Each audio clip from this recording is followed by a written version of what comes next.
हुआ क्या? मैंने तुमसे कहा था ना कि कल 10 बजे तक तुम्हारा काम हो जाएगा। और मेरी पेमेंट कहाँ है?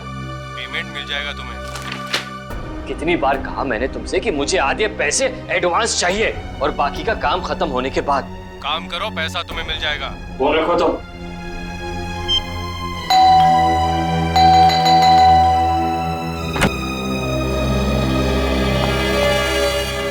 क्या बात है?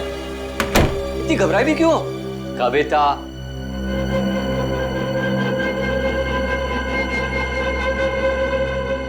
कविता, मैंने उसे वहां देखा था, नीचे नीचे खड़ा था वो। नीचे? कौन? सूरज। सूरज, तुमने अपनी दवाइयां ली? अमन, मैं बीमार नहीं हूँ। मैंने उसे नीचे देखा था। उसकी आंखें उसी मासूमियत से मुझे देख रही थी जैसे पहले देखा करती। सूरज, कहाँ हो तुम?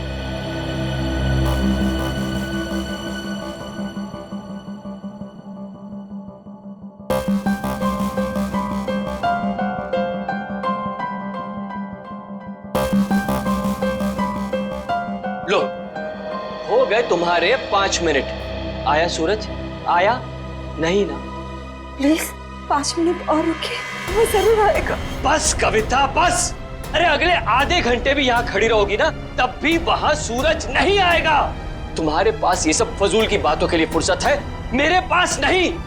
Enough of this nonsense. रुकिए तो, वो आएगा, वो जरूर आएगा।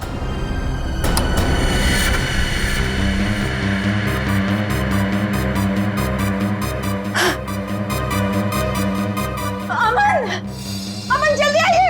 सूरज, वो देखिए सूरज।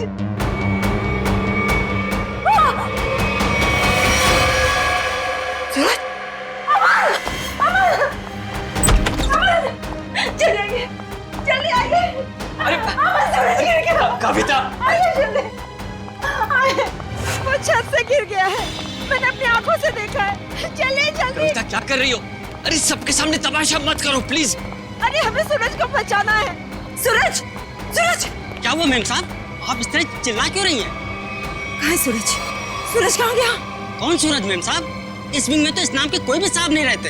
अमन, अमन मेरा यकीन करिए, सूरज को मैंने ऊपर बालकनी से गिरते हुए देखा था। यहीं गिरा था वो। देखो, यहाँ तो कोई भी नहीं है कोई दिख रहा है? नहीं ना? कविता क्या कर रही हो तुम? मैम साहब, जरूर आपने कोई बुरा सपना देखा होगा मैम साहब। नहीं, ना ही मैंने कोई सपना देखा है और ना ही मेरा ये कोई वहम है। मैंने उसे अपनी आंखों से देखा है, समझे तुम? कविता, कविता, बस करो तुम। मैं अब और बर्दाश्त नहीं कर सकता। आज तुम्हारे इस वहम को मैं दूर कर ही देता हूँ। ये इसी मनुष्य फ्लैट से तुमने सूरज को कूदते हुए देखा था ना? यही है ना वो फ्लैट? मैं सच कह रही हूँ अमन, मैं सच कह रही हूँ। मैंने अपनी आंखों से देखा है उसे गिरते हुए।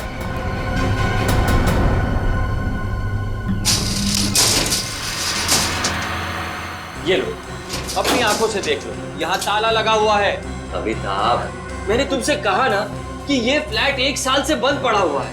मैम साहब, साहब बिल्कुल ठीक कह रहे हैं, ये घर पिछले 1 साल से बंद ही पड़ा हुआ है। नहीं, ये तुम सबकी चाल है। मेरे साथ ऐसा घिनौना मजाक करके तुम लोग मुझे गलत साबित करना चाहते हो। कविता, मैं तुम्हारा पति हूँ, इतना प्यार करता हूँ मैं तुमसे। क्या मैं तुम्हारे साथ ऐसा करूँगा? हाँ? इसका पता तो अब सीआईडी लगाएगी।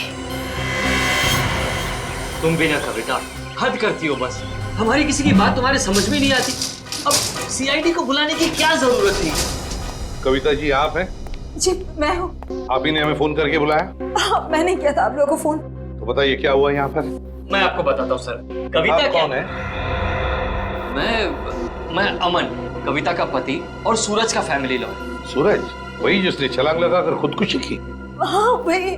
कविता जी, मैं कह रहा हूँ आपसे, ये फ्लैट पिछले 1 साल से खुला नहीं है। हम आप सीआईडी का वक्त बर्बाद करेंगे। वैसे आप कौन है? मैं इस सोसाइटी का सेक्रेटरी। सोसाइटी के सेक्रेटरी है? तो फिर सेक्रेटरी साहब, अगर कविता जी ने किसी को छलांग लगाकर खुदकुशी करते हुए देखा है तो उसकी तहकीकात करना हमारा फर्ज है, समझे आप? अब हमारा वक्त बर्बाद करने की चिंता मत कीजिए। फ्लैट कहाँ है बताइए? जी ये चाबी है आपके पास? जी। तो खोलिए। कविता जी, आप देख सकते हैं यहाँ सारा सामान ढका हुआ है, कोई यहाँ कैसे आएगा? यहाँ की साफ सफाई तक नहीं हुई है। सेक्रेटरी साहब, आप थोड़ी देर के लिए अपना मुंह बंद रखेंगे और सीआईडी को अपना काम करने दीजिए, ठीक है? जैसा आप ठीक समझे। हाँ तो कविता ये बताइए, कल रात को आपने सूरज को कहाँ पर देखा? जी वहाँ उस बालकनी में। बालकनी।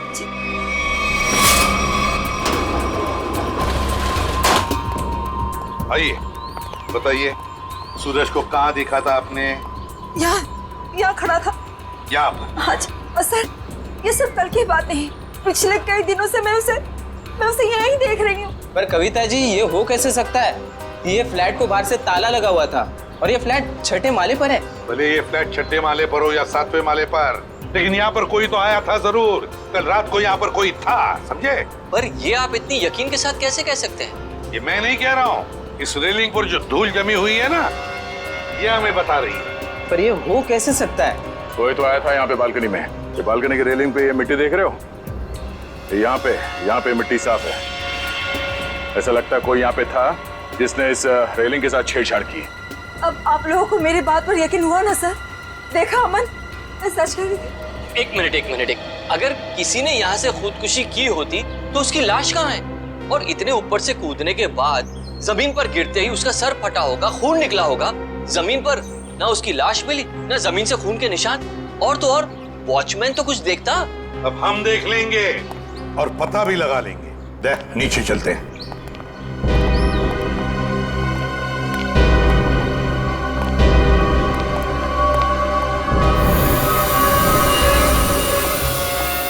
आशय, कोई खून के निशान दिख रहे क्या? नहीं सर, अब तक तो यहाँ कुछ नहीं मिला है।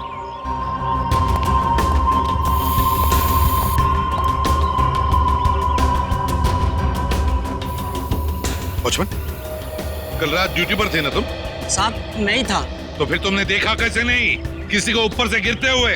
साहब रात में मैं ही यहाँ पे बैठा हुआ था। ये मेम साहब अचानक यहाँ आई और बोलने लगी कि सूरज ऊपर से कूद गया। अच्छा एक बात बताओ, कल कोई अनजान आदमी आया था कल रात को यहाँ इस विंग में? नहीं साहब, इस विंग में जो लोग रहते हैं वही लोग आए थे साहब। आप चाहें तो मैं आपको रजिस्टर भी दिखा सकता हूँ साहब। सर हाँ? सर खून के कोई ट्रेसेस नहीं मिले वहाँ पे। ऐसे कैसे हो सकता है? आप लोगों को कुछ सबूत मिला है ना बालकनी में किसी की मौजूदगी का? मैं सच कह रही हूँ सर, मेरा यकीन कीजिए। कविता जी, हम आपका पूरा विश्वास कर रहे हैं, आप सच बोल रही हैं। मैं तो सच बोल रही हूँ, लेकिन मुझे लगता है कि ये लोग झूठ बोल रहे हैं। क्या मतलब? शायद ये लोग मुझे झूठा साबित करना चाहते हैं। लेकिन क्यों गलत साबित करना चाहते हैं ये लोग? ऐसा ही है सर, मेरे आने से पहले इन लोगों ने लाश को ठिकाने लगा दिया होगा, खून भी साफ कर दिया होगा। मेरा यकीन कीजिए, मैं सच बोल रही हूँ।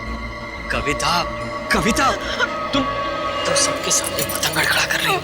एक मिनट सर, आप नहीं सर, मैं सच बोल रही हूँ। सर आप मेरी पत्नी की बातों को ज्यादा गंभीरता से मत लीजिए। दरअसल उसका दिमागी इलाज चल रहा है। दिमागी इलाज चल रहा है? क्यों, किस लिए?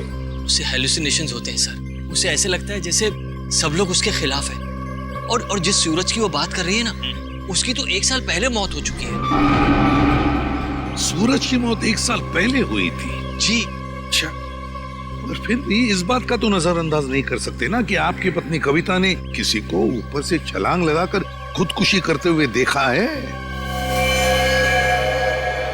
एक बात बताइए, सूरज की मौत हुई कैसे थी? सर, सूरज ने फ्लैट से कूदकर आत्महत्या कर ली थी। वैसे आप कौन है? मैं सूरज का चचेरा भाई प्रतीक और ये मेरी पत्नी नताशा। एक बात बताइए, सूरज ने आत्महत्या क्यों की? सर सूरज को अपने पिता से बहुत लगाव था और उनकी मौत के बाद उसके पास जिंदा रहने का कोई मकसद ही नहीं बचा था। कविता जी, एक बात बताइए, क्या आपने 1 साल पहले सूरज को कूदते हुए देखा था अपने घर से? तभी मैं इस शहर में नहीं थी सर। मेरे वापस आने के बाद मुझे बताया गया था, लेकिन मुझे यकीन ही नहीं हुआ। माँ बाप की मौत हर बच्चों के लिए बहुत बड़ा सदमा होती है, लेकिन इसका मतलब ये नहीं है कि आप अपनी जिंदगी का अंत ही कर दो। सर, मैं पूरे यकीन के साथ कह सकती हूँ कि सूरज जिंदा था। पिछले कई दिनों से मैं उसे देख रही थी। कविता सर आप यकीन कीजिए सर। बस करो, तुम्हारी तबीयत ठीक नहीं है। हाँ? चलो घर चलो, तुम्हारे आराम का वक्त हो गया। अमन, मैं सच क्या है? Excuse me sir.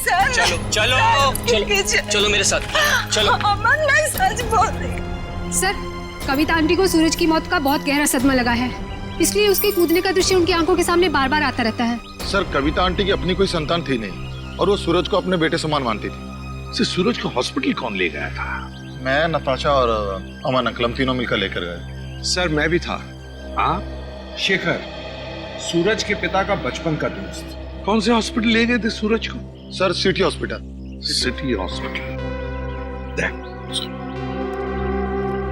सूरज की मौत 1 साल पहले हुई है, तो पता लगाना पड़ेगा कि लोकल पुलिस स्टेशन का कौन सा ऑफिसर उस केस को देखता था और फिर उससे लेकर सिटी हॉस्पिटल जाना पड़ेगा।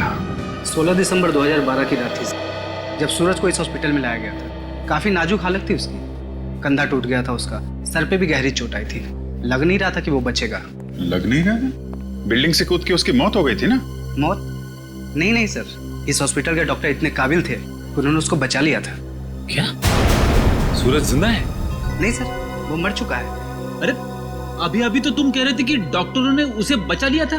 सर, वो बच गया था और उसके जीने की पूरी तमन्ना खत्म हो चुकी थी।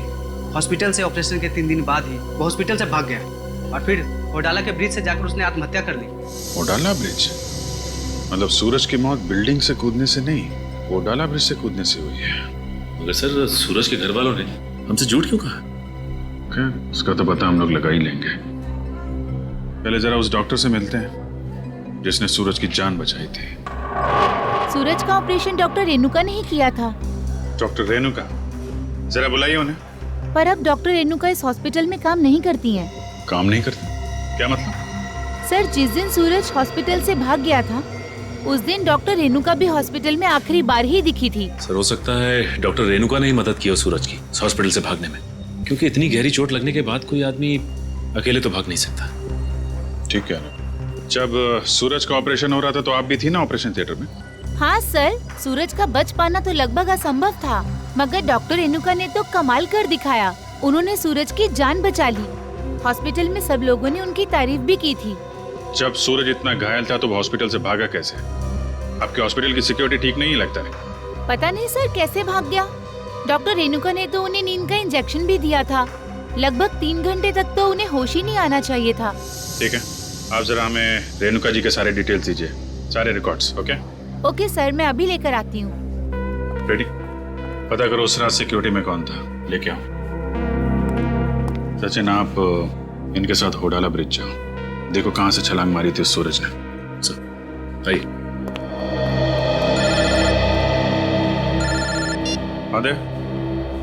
नहीं, अभी तो मैं हॉस्पिटल में ही हूँ। हाँ, कुछ हैरत अंगेज चीजें पता चली है, मिलके बताता हूँ। Okay, bye. सर, उस रात ये वॉचमैन ड्यूटी पे था। एक घायल आदमी हॉस्पिटल से भाग गया है? ड्यूटी पे सोते हो क्या? साहब, मैंने उसे रोकने की पूरी कोशिश की थी, लेकिन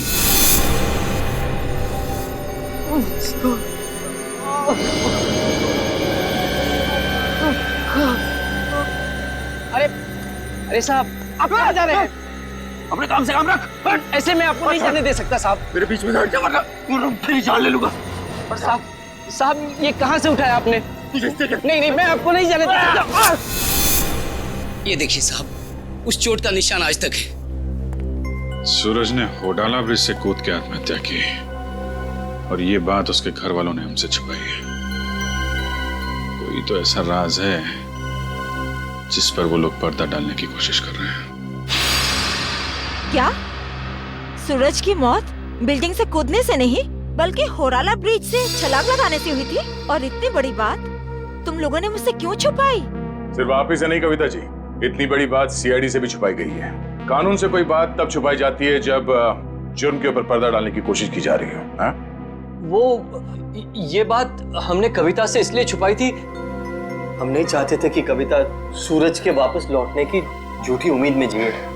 जी हाँ सर, मौत बिल्डिंग से कूदकर हुई हो या फिर होडाला ब्रिज से छलांग लगाकर, सच तो ये है कि सूरज अब कभी भी लौटकर वापस हमारी जिंदगी में नहीं है। माना सूरज ने होडाला ब्रिज से नीचे छलांग लगाई, मगर किसी को उसकी लाश मिली है? तो आप लोग इतने यकीन के साथ कैसे कह सकते हैं कि सूरज मर चुका है? मैं जानती थी कि सूरज जिंदा है और वो वापस जरूर आएगा। हे भगवान, तेरा लाख लाख शुक्र है, वो वापस आएगा। इसीलिए हमने ये बात कविता से छुपाई, क्योंकि हम नहीं चाहते थे ये सूरज की वापसी की झूठी आस में बंधी रहे।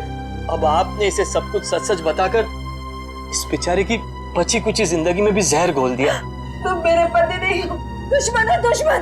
तुमसे मेरी खुशी देखी नहीं जाती, मेरा सुख तुमसे बर्दाश्त नहीं होता। बोलो, ये छुपाया था मुझसे कि हम नहीं छोड़ेंगे।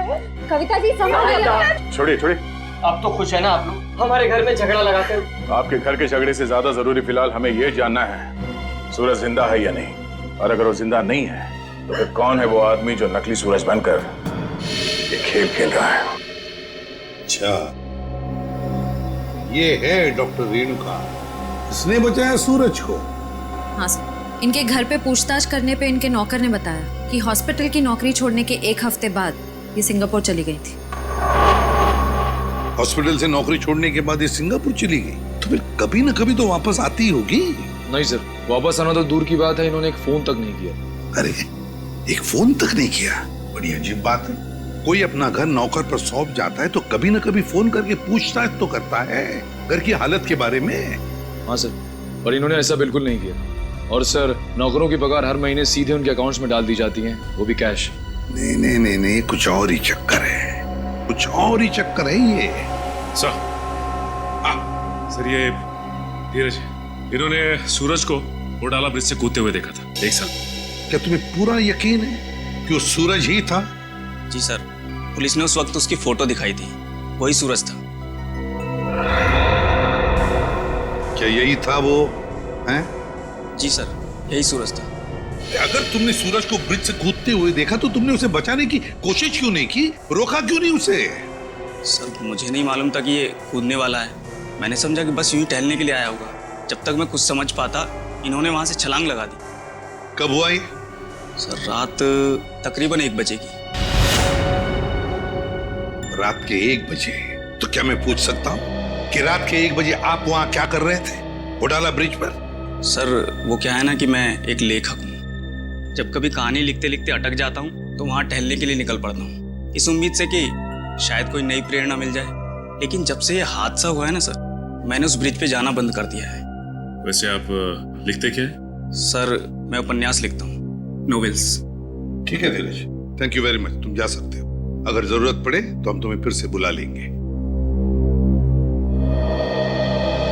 सर, ये ओडाला ब्रिज के नीचे के पानी का बहाव बहुत तेज है सर। अगर कोई भी आदमी ऊपर से नीचे गिरता है तो उसका बचना अब नामुमकिन है सर। और तो और सर, पुलिस वालों ने उस जगह की अच्छी तरीके से छानबीन करवाई थी गोताखोरों से, लेकिन सूरज की लाश नहीं मिली थी सर। हो सकता है कि तेज बहाव की वजह से वो सूरज को ढूंढ नहीं पाए होंगे, या फिर किसी न किसी वजह से सूरज डूबने से बच गया। सर, अगर ये सूरज बच गया है तो सिर्फ कविता जी को क्यों दिखाई देता है? अमन जी या बाकी लोगों को क्यों नहीं? वही तो, अगर ये बच गए तो सिर्फ कविता को ही कैसे दिखता है, और किसी को क्यों नहीं दिखता? नहीं नहीं नहीं नहीं नहीं नहीं, कुछ ना कुछ तो गड़बड़ जरूर है, क्योंकि अगर ये बच गया तो सबके सामने क्यों नहीं आता है? सर, शायद ये कविता जी का कोई वहम। नहीं नहीं नहीं निखिल, ये कोई वहम नहीं है, कोई वहम नहीं है। अगर ये कविता जी का वहम होता तो सूरज की घर की बालकनी के रेलिंग पर जो धूल जमा हुई थी उसमें से इतना सा हिस्सा ही साफ कैसे मिला हमको? इतना सा हिस्सा साफ कैसे मिला? उसका एक ही मतलब है कि कोई ना कोई तो था सूरज के घर में, कोई ना कोई तो गया था सूरज के घर में जिसे कविता ने देख लिया। मगर कौन गया था सूरज के घर में? है कौन ये? इसका पता तो लगाना ही पड़ेगा।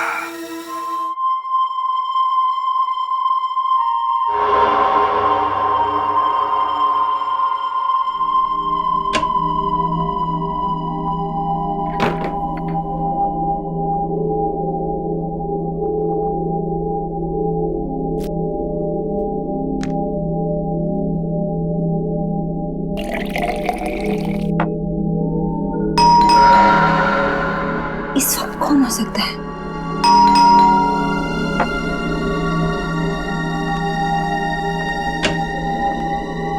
कौन है?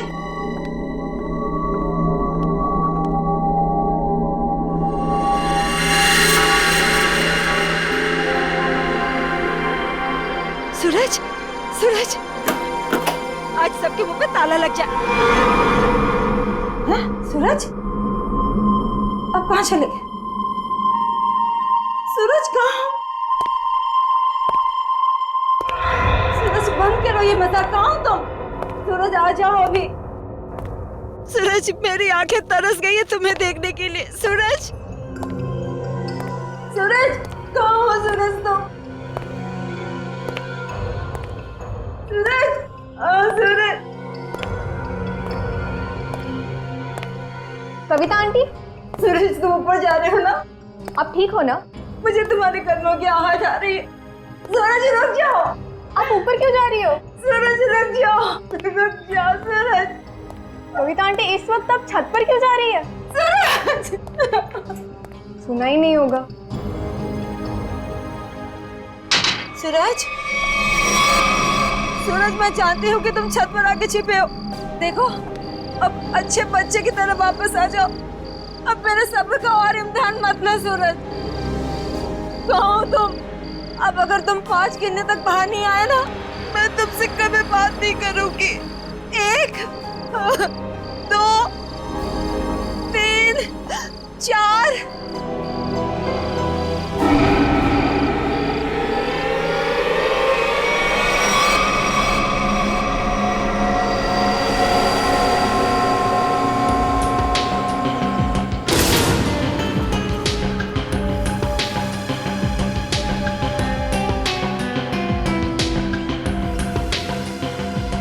तुम इस विंग के वॉचमैन हो ना?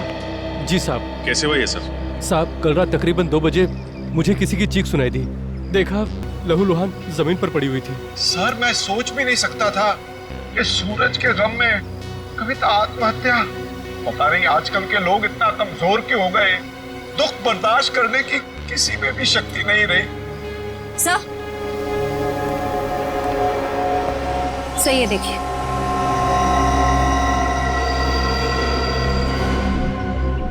ये बात है। शेखर जी, कविता ने आत्महत्या नहीं की है।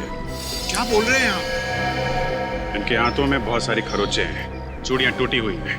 ऐसा लगता है कि उसकी किसी से हाथापाई हुई है। शायद खूनी ने छत पे से धक्का दिया इनको। वैसे ये बताइए कि आप में से किसी ने भी कविता जी को छत पे जाते देखा क्या? हाँ सर, मैंने देखा था। वो ऊपर जा रही थी सीढ़ियों से। मैंने उन्हें आवाज भी दी थी पर उन्होंने सुना नहीं। कविता जी अकेले छत पे जा रही थी या उनके साथ में कोई और भी था? वो अकेली ही थी सर, और वो बार बार सूरज का नाम ले रही थी सर। मतलब सर ये सूरज भी छत पे ही था? हो सकता है, या फिर वो आदमी जो सूरज बनने का नाटक कर रहा है। ये अमन जी नहीं दिखाई दे रहे, कहाँ है वो? पता नहीं जी, सुबह से उसका नंबर ट्राई कर रहा हूँ लेकिन फोन ऑफ है। सर वो घर पे भी नहीं है। शायद ऑफिस में हो। ऑफिस के नंबर पे डायल करके देखो कहाँ है वो। कल रात कोई अनजान आदमी आया था यहाँ पे? नहीं साहब, मैंने किसी को नहीं देखा। सो रहे थे क्या? नहीं साहब, मैं सच कह रहा हूँ। मैं कल रात जाग रहा था और मैंने किसी को नहीं देखा इस विंग में जाते हुए। अगर जाग रहे थे तो किसी और को कविता के साथ छत पे जाते हुए क्यों नहीं देखा तुमने? मुझे तो ये भी नहीं पता साहब कि कविता मैम छत पे कैसे चली गई। छत का दरवाजा हमेशा बंद रहता है। चाबी किसके पास रहती है? चाबी मेरे पास रहती है साहब। लाओ चाबी लाओ। सर ये देखिए, चाबी में चिकनाहट है। चिकना तो है। साबुन, लगता है किसी ने साबुन पे चाबी का निशान लिया है और डुप्लीकेट चाबी बनाई है। नहीं साहब, मैंने किसी को चाबी नहीं दी थी साहब। तुमने कुछ नहीं किया, लेकिन लापरवाही तो की है ना तुमने। केबिन में तुमने चाबी लावारिस छोड़ दी होगी और इस बात का फायदा उठाकर किसी ने डुप्लीकेट चाबी बनवा ली। खूनी जो कोई भी है, छत पे जरूर कोई निशान छोड़ा होगा उसने। बॉडी को पोस्टमार्टम के लिए भिजवा दो।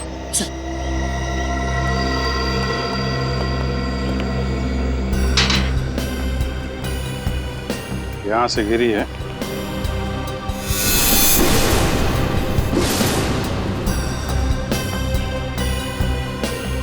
चूड़ी, इसका मतलब यहीं से खूनी ने कविता जी को नीचे फेंका है। यहीं पे हाथापाई हुई होगी और खूनी ने कविता को यहां से फेंक दिया है। ये देखिए सर, जूते के निशान। जरा नाप के देखो। इसका मतलब खूनी 10 या 11 नंबर के जूते पहनता होगा। लेकिन सर ये भी तो हो सकता है कि ये जूता खूनी का ना हो और किसी ऐसे आदमी का हो जो इस बिल्डिंग में रह रहा हो। सचिन वॉचमैन बता रहा था ना, दरवाजे पे ताला लगा रहता है और उस चाबी पे भी साबुन लगा हुआ है। इसका मतलब खूनी ने डुप्लीकेट चाबी बनाई है। ये निशान खूनी का ही होगा।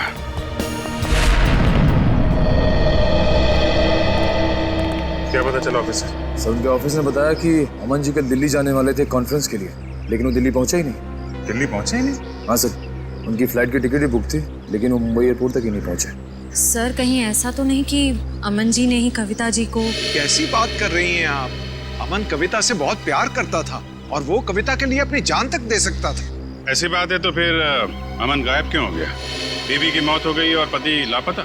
सर मुझे शुरू से ही अमन के हाव भाव कुछ ठीक नहीं लग रहे थे। क्या मतलब? सर अमन जी शुरू से ही हमारे परिवार के वकील रह चुके हैं। सूरज के माता पिता की मौत के बाद उन्होंने कभी किसी को बताया ही नहीं कि जायदाद का बंटवारा कैसे होगा। सर मुझे लगता है अमन के दिल में खोट है, वो खुद ही सारी जायदाद हड़पना चाहता है। और हो सकता है कविता आंटी को सूरज बन के डराने के खेल में उन्हीं का हाथ हो। खैर अमन इसमें शामिल है कि नहीं ये तो हम लोग पता लगा ही लेंगे, लेकिन ये बात तय है कि ये सारा खेल जायदाद की वजह से ही रचा जा रहा है। सूरज अगर बिल्डिंग में आया था तो आसपास जरूर किसी ने देखा होगा। हाँ सर, सामने पान की दुकान है सर। अरे भाई सुनो। आइए साहब, 4 पान लगा देता हूँ। मैडम के लिए मीठा पान, चेरी वाला। अरे नहीं, पान बाद में खाएंगे, थोड़ी बात कर लेते हैं पहले। हाँ जी कहिए। अच्छा ये बताइए कि आपकी दुकान कितने बजे तक खुली रहती है? सुबह 9 से रात के 11 बजे तक। क्या आपने इस आदमी को कल इस इलाके में देखा था? अरे आप लोग तो ऐसे बातें कर रहे हैं जैसे आप लोग सीआईडी वाले हैं। ठीक पहचाना आपने? अरे आप तो सचमुच में सीआईडी वाले हैं। देखा था इसको? जी साहब, कल रात को इस आदमी को देखा था। ठीक से याद है तुम्हें? कोई धोखा तो नहीं हो रहा? जी साहब, मेरी नजर 6x6 की है, कभी धोखा नहीं खाती। मतलब सर सूरज जिंदा है? इसका मतलब वो जो जूतों के निशान हमें बिल्डिंग की छत पे मिले थे वो सूरज के थे और उससे नहीं कविता को मारा है। मतलब सर ये जुर्म अमन और सूरज दोनों मिलके कर रहे हैं। ये भी तो हो सकता है कि कविता जी का खून सूरज ने किया और अमन को जबरदस्ती ले गया अपने साथ। लेकिन सर कविता जी तो सूरज के लिए उनकी माँ की तरह थी, फिर उन्होंने कविता जी को छत से क्यों गिराया? साहब क्या इस आदमी ने किसी को छत से धक्का दे दिया? शायद किसी का खून किया है इसने। और कुछ जानते हो इस आदमी के बारे में? जी साहब, इसने अपनी कार गलत जगह पार्क की थी। टोइंग वाला आया और कार उठा के लेके चला गया। कहाँ पे पार्क की थी गाड़ी? वहाँ साहब, वहाँ खड़ी थी। XYZ 040925। पता लगा किसके नाम पे रजिस्टर्ड है ये कार? अच्छा वो सर इस सूरज का ठिकाना मिल गया, वरना ये आदमी तो अपनी टो हुई गाड़ी लेने भी नहीं आया। और आता भी कैसे? चोरी की गाड़ी जो थी एक एक कदम फूक फूक के रख रहा है ये सूरज। हाँ सर, और छुपने के लिए भी उसने एक ऐसा ठिकाना चुना जो एक NRI का। हाँ, एक NRI का, एक ऐसा आदमी जो महीनों तक अपनी घर की हालत देखने के लिए आता तक नहीं। यहाँ पे ताला लगा हुआ है। बोल दो।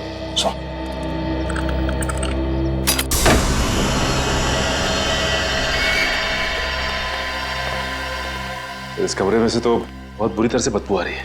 ऐसा लगता है जैसे कोई लाश है। कोई लाश ही सड़ी है इस घर में। ढूंढो, देखो कहाँ पर है वो लाश।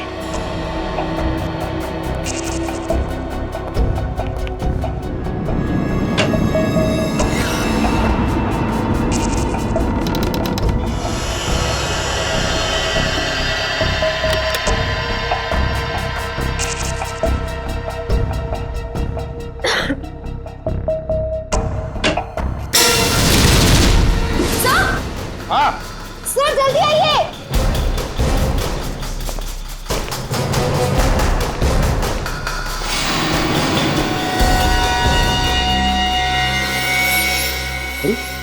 तो रेणु कहाँ है? यही है ना वो डॉक्टर जिसने सूरज पर इलाज किया था? हाँ सर, ये रेणुका ही है। लेकिन सर इसके नौकर ने तो बताया था कि रेणुका सिंगापुर गई। जरूर रेणुका ने झूठ कहा था अपने नौकर को कि वो सिंगापुर जा रही है। सर ये देखिए, गले पे निशान। ऐसा लगता है किसी तार से गला घोंट के मारा गया है। बिल्कुल पतला सा था, और जिस तरह से बदबू आ रही है, जिस तरह से ये लाश सड़ी है, लगता है 2-3 दिन तो हुए हैं इस खून को। सर ये देखिए, उसके हाथ पे भी निशान है। वो इधर भी। सर ये निशान इस चीज का हो सकता है? निशान लगता है किसी रस्सी वस्सी से होते हैं ना निशान, खींचते वक्त वैसे लगते हैं ये निशान। ढूंढो जरा इस कमरे में, जो भी चीज है, जिस चीज से ये निशान बना है, तो यही कहीं मिलना चाहिए।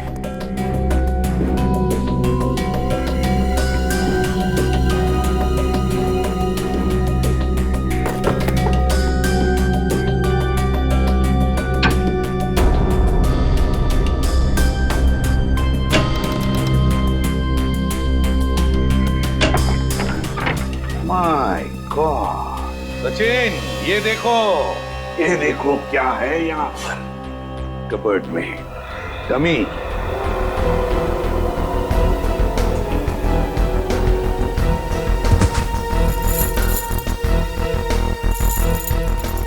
कैरबिनेट और रस्सी भी।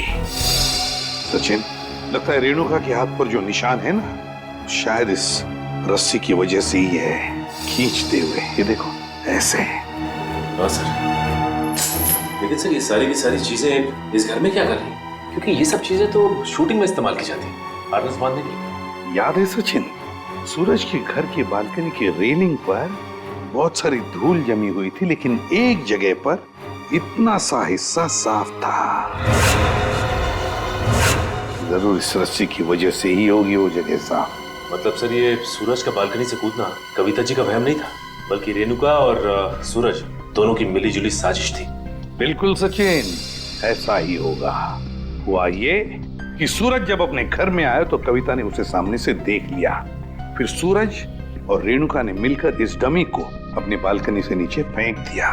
तब कविता को शायद ऐसे लगा कि सूरज अपनी बालकनी से कूद पड़ा, तो वो अपने पति के साथ नीचे दौड़ कर आई और यहाँ सूरज और रेणुका इस डमी को ऊपर खींचने लगी इस रस्सी से, और इसीलिए खींचने की कोशिश में रस्सी के जख्म के निशान रेणुका के दोनों हाथों पर आ गए। मगर सर ये सारा का सारा प्लान रेणुका और सूरज का था। एक बात समझ में नहीं आई, ऐसी क्या मजबूरी आई सूरज के सामने कि उसे रेणुका को मारना पड़ा? शायद रेणुका सूरज को ब्लैकमेल कर रही थी। Double game. काम करो, इस रेणुका के सारे फोन रिकॉर्ड्स चेक करो, सारे फोन रिकॉर्ड्स, और साथ में ये भी पता लगाओ कि ये डमी, ये कैरबिनेट और ये रस्सी कहां से खरीदे गए थे। पता चलेगा इस पूरे प्लान के पीछे किसका हाथ है, किसका दिमाग है। सर, हाँ सर, आपने ठीक कहा था सर। वाकई में रेणुका के कॉल रिकॉर्ड से दूध का दूध और पानी का पानी हो गया सर। क्या पता चला फोन रिकॉर्ड से? ये देखिए सर, पिछले 1 साल में रेणुका को सबसे ज्यादा कॉल इस नंबर से आया सर, और ये नंबर अमन जी का है। हाँ, सबसे ज्यादा फोन अमन से आए हैं। तो क्या अमन हमसे झूठ बोल रहा है?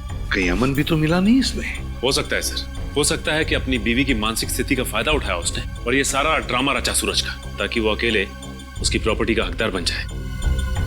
सर एक बात मेरी समझ में नहीं आ रही है, वो सूरज जिसे उस पान वाले ने देखा था, वो असली सूरज था या नकली? वो असली भी हो सकता है श्रेया। भले ही सूरज ने होडाला ब्रिज से छलांग लगाई, मगर उसकी लाश कहाँ मिली है किसी को? अब तक किसी को भी उसकी लाश नहीं मिली है। लेकिन सर सूरज को तो काफी लगाव था कविता जी से, तो वो ऐसी हरकत क्यों करेगा? कहीं ऐसा तो नहीं कि ये सूरज नकली है? आद्या, क्या ग्रेट वर्क सचिन। पता चल गया उस दुकान का जहां से वो डमी खरीदा गया था। अब पता चलेगा कि असली सूरज कौन था और नकली सूरज कौन। सर हीरोइन की वीक्स तो मैं आपको 20 तरह की भिजवा सकता हूँ सर। आप सुनिए तो सर, पर आपकी एक्ट्रेस इतनी सनकी है, उसे एक भी वीक पसंद नहीं आता सर। हाँ ठीक है, भिजवा तो दूंगा, पर हाँ हर वीक का 1500 रुपया लगेगा डिपॉजिट के तौर पर। मंजूर है? Okay sir. क्या भाई साहब, मेरे लायक भी कोई विग है क्या? क्यों नहीं सर, 1 मिनट। हाँ सर, आपकी पर्सनैलिटी को देख के ये विग जचेगा सर।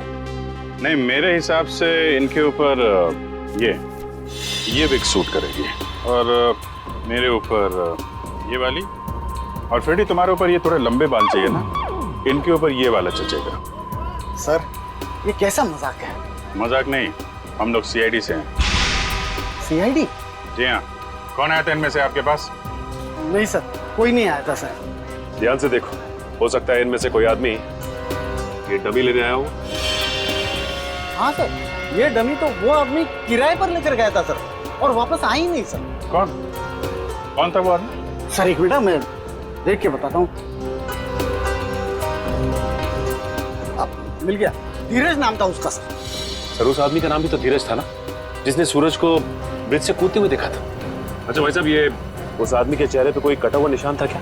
हाँ सर, ऐसा ही कटा हुआ निशान था सर। तो ये धीरज भी शामिल है इस षड्यंत्र में, अमन और रेणुका के साथ। रेडी, पता लगाओ इस धीरज का मोबाइल इस वक्त कहाँ पे है। अरे वो पिक्चर देखी है मैंने यार, बहुत घटिया है। अरे क्या बात कर रहा है यार, वो पिक्चर इतनी घटिया कैसे हो सकती है भाई? उसका डायरेक्टर जाना माना है और गाने जबरदस्त, एकदम जबरदस्त हैं। कानून के गाने भी बहुत जबरदस्त होते हैं। कानून के गाने? आप लोग अरे अभी गाना गाना शुरू नहीं किया, कहाँ जा रहे हो? अरे सुनो तो, अरे अब सीधे सीधे बता बता था। सूरज के ब्रिज से गिरने की मैंने मनगढ़ंत कहानी सुनाई थी। क्यों बनाई थी? क्योंकि मुझे इस काम के लिए 1 लाख रुपए दिए गए थे। 1 लाख रुपए? किसने दिए थे? उसका नाम है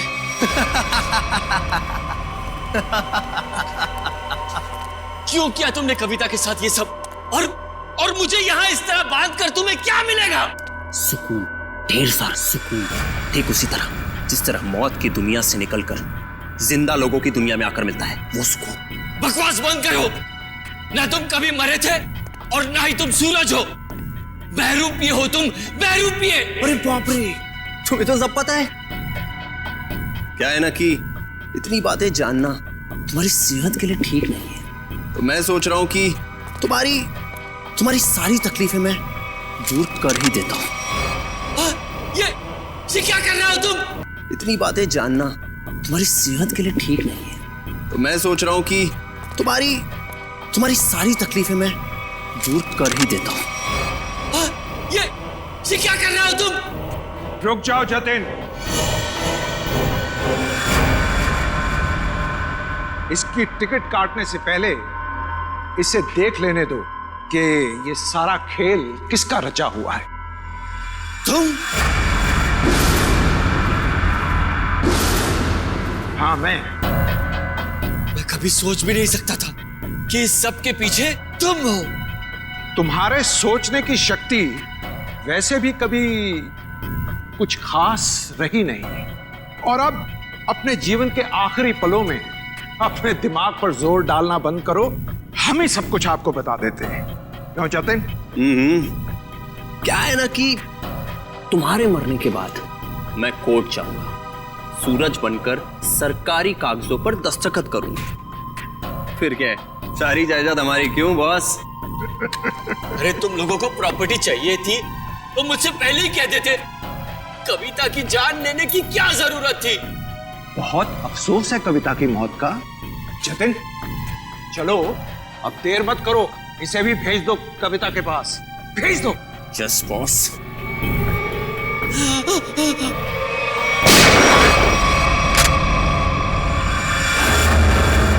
सब कुछ सुन लिया हम लोगों ने। अगर बाकी मुजरिम भी आप लोगों की तरह अपना जुर्म अपने आप कबूल कर लें तो सीआईडी का काम काफी आसान हो जाएगा। क्यों शेखर जी, आपका क्या कहना है? अरे रे रे रे रे, इतने भयानक मुजरिम को इतने आसानी से नहीं भागने देंगे हम लोग। क्यों किया ये सब? सूरज को उसके पिता से बहुत लगाव था, और उसकी मौत के बाद उसके जीवन में कोई रुचि नहीं रह गई थी। उसके दिमाग में आत्महत्या करने के ख्याल पनपने लगे। इसलिए तुमने सोचा कि सूरज को तो प्रॉपर्टी में कोई इंटरेस्ट है नहीं, तो क्यों ना बहती गंगा में हाथ धुल लिया जाए, उसकी प्रॉपर्टी हथिया ली जाए। हाँ, इसलिए जब पहली बार सूरज ने बिल्डिंग से कूदकर आत्महत्या करने की कोशिश की तो तुरंत मैं उसे हॉस्पिटल लेकर गया ताकि किसी तरह से भी उसकी जान बच जाए, और वो अपनी सारी दौलत मेरे नाम कर दे। और जैसे ही रेणुका को पता चला कि करोड़ों रुपए तुम्हारे हाथ लग गए तो उसने अपना हिस्सा मांगना शुरू कर दिया तुमसे। हाँ, लेकिन गड़बड़ तब हुई जब वो दोबारा हॉस्पिटल से भाग गया। मैंने और रेणुका ने बहुत ढूंढा उसे और तब हमने देखा कि सूरज, सूरज नहीं, सूरज मेरा पीछा मत करो, मेरे पीछे मत आओ, मेरा मर जाना है, ठीक है? नहीं, मुझे दोबारा बचाने की कोशिश मत करो। नहीं सूरज, ऐसा बर्ताव मत करो।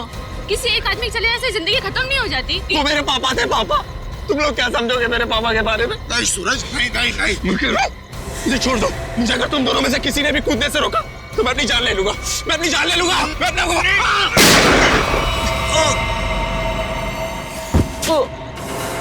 क्या सूरज को तुमने मार डाला? जानबूझकर नहीं मारा, गलती से गोली चल गई थी और फिर उसकी लाश को हमने नीमवाड़ी के जंगल में दफना दी। और फिर धीरज को तुमने अपना झूठा गवाह बना लिया ताकि कानून को गुमराह कर सको। हाँ, और जब हमें जतिन मिला जो सूरज का हम शक्ल था तो मुझे ऐसा लगा कि शायद कुदरत यही चाहती है कि मैं करोड़ों का मालिक बनूं, वरना ऐसा संयोग क्यों होता? कुछ संयोग इसलिए होते हैं कि ताकि अपराधियों को उनके किए हुए की सजा मिल सके। तुम दोनों फांसी की तैयारी करो, फांसी होगी तुमको, फांसी।